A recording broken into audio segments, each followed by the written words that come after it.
Continuamos con más noticias de Cuba. No olvides suscribirte a nuestro canal. Feminicidio en Cuba. Asesinan a una mujer frente a una parada en Ciego de Ávila. La cubana Dalia Pardo, de 39 años, fue asesinada por su pareja frente a una parada del transporte público en Morón, municipio de la central provincia de Ciego de Ávila. El hecho, confirmado por el medio de prensa independiente Cubanec, se registró específicamente en las inmediaciones de una prisión de menor rigor en la calle Salomé Machado. El asesino, identificado como Carlos, le disparó a la víctima con una pistola de pesca. Con anterioridad, Pardo había recibido amenazas de su agresor. Sin embargo, ella no creía que fuera capaz de matarla realmente. Según dijo al citado medio una vecina de la víctima, que pidió mantener su identidad en el anonimato. Seguía con él por la pobreza que hay en este país. Con lo que ella ganaba como custodio no podía mantenerse y él tenía un molino de arroz que le daba dinero. Ese hombre tenía problemas mentales y era agresivo con las mujeres, pero Dalia lo aguantaba por necesidad económica, refirió la fuente. La lamentable noticia se confirmó poco tiempo después de trascender otro feminicidio en la occidental provincia de Pinar del Río, donde la joven cubana Yeisa Serrano Mojena, de 30 años, fue ultimada en su propio hogar, en el kilómetro 4 de la carretera de Viñales. Las evidencias señalan a su cuñado como el presunto asesino y Cubanec confirmó con dos personas allegadas a la víctima el femicidio de la joven madre, a quien su atacante violó y posteriormente asfixió, dejándola tendida en su cama con sus niños dormidos en casa.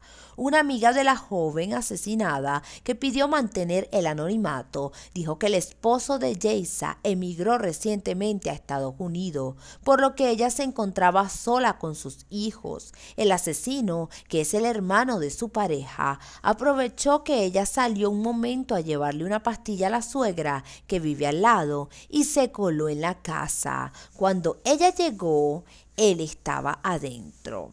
A Yeisa Serrano Mojena la encontraron al otro día, sin ropa y con signos de ataque sexual. Esto último fue confirmado por los estudios forenses. Lo que sucedió después fue calificado de perturbador por los allegados de la joven. El citado medio indica que el asesino fue al velorio fingiendo ser un familiar afectado, como si nada hubiese hecho. El primer indicio de su culpabilidad lo tuvieron porque los niños le temían y decían que su tío era un hombre malo. Después de hacer algunas pruebas, lo detuvieron. Actualmente, el acusado se encuentra en la cárcel y ha accedido a reconstruir los hechos. De acuerdo con actualizaciones, a Yeisa le sobreviven dos pequeños que quedaron solos, una niña de 3 años y un varón de 5. Su esposo no reside en Cuba. El esposo de Yeisa no pudo viajar a enterrarla y estar con sus hijos porque aún no tiene papeles. Un familiar de él en Estados Unidos estaba preparando el parole humanitario para ella y los niños cuando todo ocurrió. Ahora están intentando sacarlos lo antes posible y que al menos tengan a su papá, dijo la amiga de la cubana. Con la muerte de Dalia Pardo, ascienden a 8 los feminicidios confirmados en Cuba durante este mes y este se convierte en el 14º ocurrido en el 2023. Y continuamos con más noticias de Cuba. Sale en libertad el piloto cubano tras recibir asilo político en Estados Unidos. Rubén Martínez Machado salió del centro de detención donde estaba recluido y dijo que lo primero que iba a hacer era reunirse con su abogado. El piloto cubano Rubén, quien llegó a Florida en una avioneta de fumigación en octubre pasado, salió en libertad luego de que un juez de inmigración le concediera el asilo político. Martínez Machado salió esta mañana del centro de detención donde estaba recluido. Realmente pudo decir, valió la pena. Emocionado, dijo que lo primero que iba a hacer era reunirse con su abogado.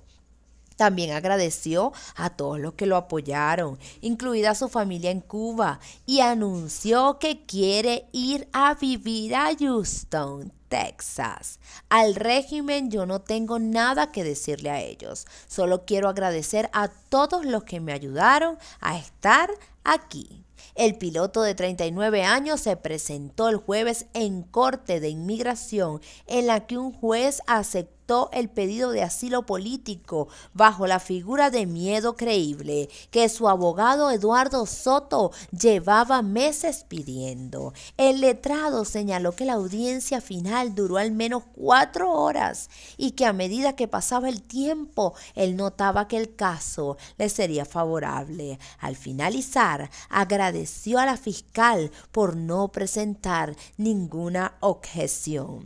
Martínez Machado llegó a Estados Unidos el 21 de octubre del 2022, piloteando una avioneta monomotor Antonov de fumigación.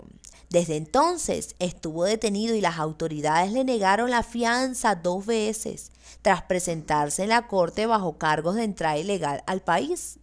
Él tiene temor de regresar a Cuba, dijo su abogado en noviembre. Soto pidió para su representado un permiso de permanencia temporal, el parole, que le da derecho a acogerse a la ley de ajuste cubano al año y un día. Días después de su arribo a Florida, el letrado aseguró en rueda de prensa que haría todo lo posible para que su defendido permaneciera en territorio estadounidense, aunque admitió como cierta la posibilidad de que pudiera ser deportado. Martínez Machado huyó de Cuba desde una pista en Santi Espíritu y no paró hasta llegar al aeropuerto de entrenamiento y transición en Los Everglades. En Cuba trabajaba como piloto de la empresa cubana de servicios aéreos ENSA. Es natural de Santa Clara, donde viven su madre y su hermana.